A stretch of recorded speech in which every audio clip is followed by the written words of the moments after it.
For whom the bell tolls, I'm here at one of my favourite places in Galway City, Bell Book and Candle, a gem of a shop hidden away in the west side of the town. Bell Book and Candle is almost the only place you can find good second-hand vinyl, along with CDs, tapes, DVDs and books of all kinds. There's also a small little car, but you mightn't get your hands on that. Paul Deacy is the owner, chief, manager of Bell Book and Candle. Paul, thank you for letting us into the shop to do an interview. More than welcome, James. More than welcome. All right.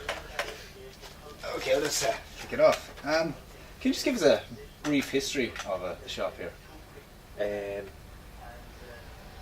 Brief history. Sometime in the mid-90s I started. I used to sell religious goods, toys, all second-hand books, marbles. I always had a few records, but yeah, that was the beginning, and it's evolved bit by bit into the shop that's here now. Great. Where does the name Bell Book and Candle come from? It comes from a film. It comes from a film. I have a bell. I sell candles and I sell books, so it fitted in that regard. Also, when I was selling the religious goods, there's a ceremony for the excommunication of a priest that it involves a bell, book and a candle. Yeah.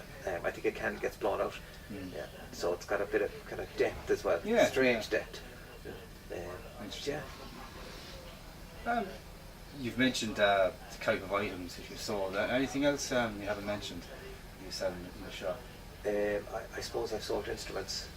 I have instruments occasionally, amps, anything to do with music. I've often had those. I've had stereo systems, I've had record players, depending on the day.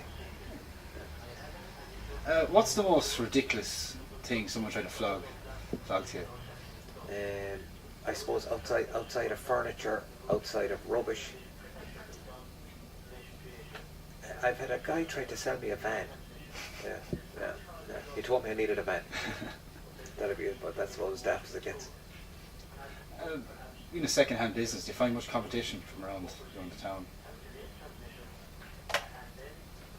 Not really. I think second-hand people, I think anyone who's willing to leave the main street, I think will go to every second-hand shop. I don't know if it's about competition. Everyone is cheap. Like I wouldn't be. I mean, there's Charlie Burns, there's myself, there's Kenny's. As far as bookshops go, as far as music goes, there's charity shops. I think I'm the only shop that sells music. I'm fairly cheap. Like we're all more or less on the same page there. I know there's a goodwill. I know that people from the other two shops are great for sending people to me, and vice versa. If someone is looking for something in particular and I don't have it, I'd send them to the other two. I prefer if there was more second-hand shops. Like that'd be a good, just I suppose for the psyche of the town. If there was more second-hand shops selling a bigger variety of stuff, more people would wander off the main street and maybe leave the multiples. I'm still sad about Kenny's leaving the high street. I think that was a bit of a blow to booksellers in Galway. Not just to me. I'm sure Charlie's did say the same thing. I don't like seeing any of them close. We had Hawkins House as well. I think that's the first bookshop I noticed closing. There where the market is. Like they were very good to me, and likewise I was good to them too. But I was sad when they closed. Like I was sad with Kenny's moving out. Kenny's are still there, just that they're out in the industrial estate now. I'd see that as a bit of a loss. I think for a town like Galway, where there's a lot of art courses and there's a lot of students, I think there should be. I'd like if there was more people selling arts. Like arts being books and music. I'd like if there was more people doing that. But just that it's a difficult thing to start up. It isn't something that'd make you wealthy immediately. You'd have to have some kind of love for it. That'd be my opinion on second-hand shops. I wouldn't see any of them as competition. I'd see them as a good thing. The more the merrier, I'd say. Brilliant. It's not just second-hand items. You also have a stall here for new independent Irish bands. How important is it to promote the local and domestic music? I think it's very important. Most of the people who are in those bands that are on that shelf, most of those people come into me. Not only do they come in to drop in their product, but they're all musicians to begin with, and that's where I suppose I'm important in a small way. There, I'd be patting myself on the back. But places like the Roisin Dove and Monroe's, like they'd be more important than me, because at least they're giving a forum to those people to play. Anytime a band plays in the Roisin, in general, I get people in looking for that band. Where I don't know, you go out for a night of music, you pay a fiver in, or like none of those places are expensive to go to. You pay money, you go in, you've got a certain amount of money on you, and you're not really sure if the band is going to work for you or not. The band might have product for sale on the night, but you've got €10 in your pocket, and you've got to get a bus home, or you need a bag of chips, or you're lucky enough to have met a girl, and you're not going to hear and that €10 is going to be spent on something else. But yeah, I'd have those people to thank for airing those bands. Like I said, often that week I'll have people coming in, they'd have seen a band in the Roisin the week before or the night before, and they're curious if the CD is here. But yeah, so I suppose I have a part to play there. Yeah. Exactly, because I've done the same thing as bands. I've heard of them. Oh, I've seen now. Oh, they were good. Pick it up here, yeah. Okay, vinyl. What is about vinyl that people love and still buy? The stereotypical answer would be the sound, and that's a big part of it. Where a record, something, if you're used to listening to something on YouTube or any of the kind of media sites, if you're used to listening to a track on that, and you're lucky enough to go to someone's house where they have the track on record, and you listen to it on record, you'll hear it different. And I suppose that might be the reason that a couple of people stayed with the vinyl. That vinyl didn't disappear the way CD disappeared, or is disappeared. It's not gone. Like they'll always be. I'm hoping they'll always be hard copy.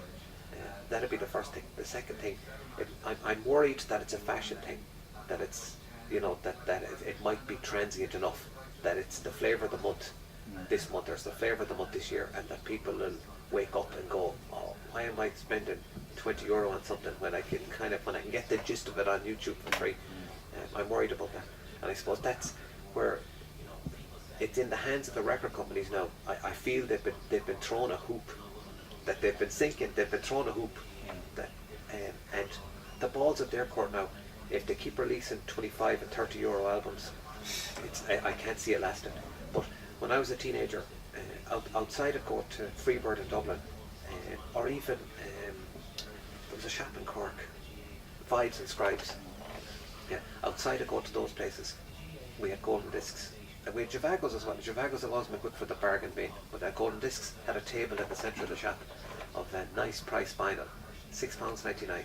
And that kept me, when I was young, that kept me interested, along with buying the second-hand stuff in other cities. That kept me going, and I think the record companies need to do that now. They need to bring out a cheap range, and by all means they can keep the €40 ones, as in they can keep selling them. There's a chance that if you buy a £6.99 copy of something, that you might treat yourself to the dearer one if you fall for the record. But if all records are that expensive, you're not going to delve in at all. That's what I feel. I suppose maybe in a way that's my place with the second-hand ones. Yeah. That I'm relatively cheap. Yeah. A lot of what I have you won't find cheaper online. And it's not a deliberate thing on my part. It's just that I've a limited audience. So I suppose I have to be competitive with the prices. What was the question again? Yeah, you've covered it. Excellent. How have you adapted from people downloading like music, film, and even literature? I think the first thing I've done, when I started selling CDs, they were £8. £8 was the average price of a second-hand CD, like £7.95. And I used to make a good living on them at £8. And then they became £5, and now, then they became €5, and now they're €3 the average price for a CD. So, record fairs seem to be able to ask more for them. But yeah, €3 would be the average price, and I suppose that's the first thing I've done. I've become cheap. Now, part of the cheapness is that I'm dealing with a limited enough market. But yeah, the price would be the first thing. That's I suppose maybe that's the only thing I've done. And I've given I put window displays of CDs up to try and push the medium. Now I have to try and make money, so it'd be for my own gain firstly. But I'd hope that people would well, there's a fraction of people who'll always buy hard copy, I think, as far as books go. Kindle, I'd love to know the exact figures of people using Kindles. It's hard to beat, it's hard to beat a book. Everyone's had a mobile phone. That most mobile phones, do they last a year? Just give or take a year. The battery starts going, or and say you really want to do something.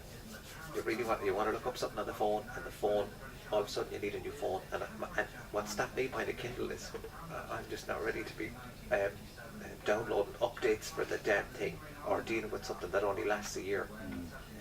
I might be part of a generation that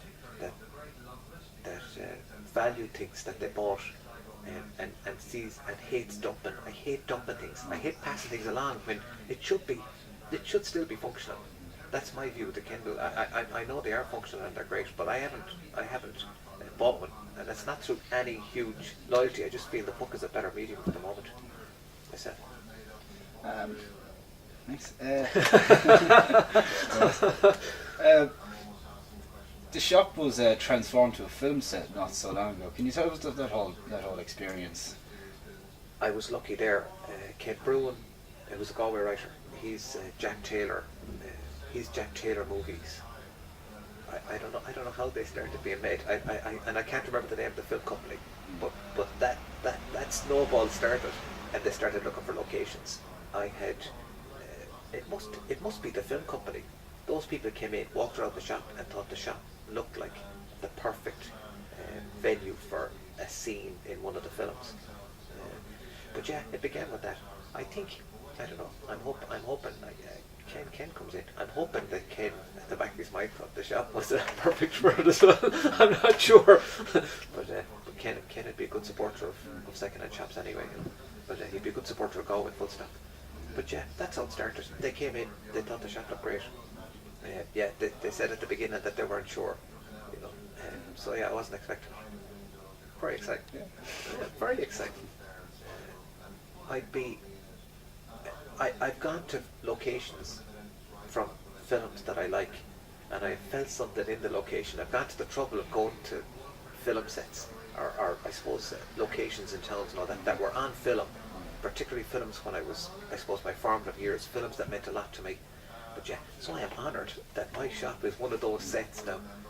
I'm looking forward to the future where people are going to come in who will have watched the film and it's meant something to them. Or this interview. Or this interview. Fact, James. Fact. Finally, the blue elephant in the room, the little car you have. What's the story with that?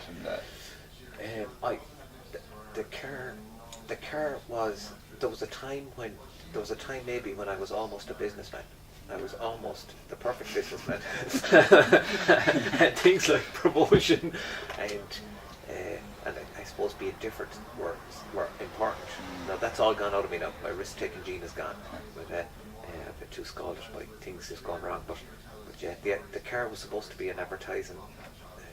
I suppose a mobile advertisement. But the cars turned out to be rare. I don't know where I'd get parts for it if someone ran into it.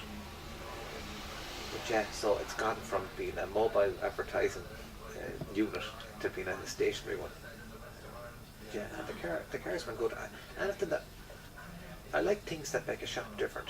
Myself, you know, there's a shop in Wales, and I suppose it's the shop that I could have had if I hadn't changed. It's about a quarter the size of mine, but he has so many books in the shop that all the shelves are broken. Everything is jammers, everything is boxes on top of boxes, and I suppose that's his strange thing. And my strange thing is the car. You know, every place should have something unique. That'll be my thing on it. Very sad. That's everything. Thanks so much for your time. Thanks for yourself. Very enjoyable.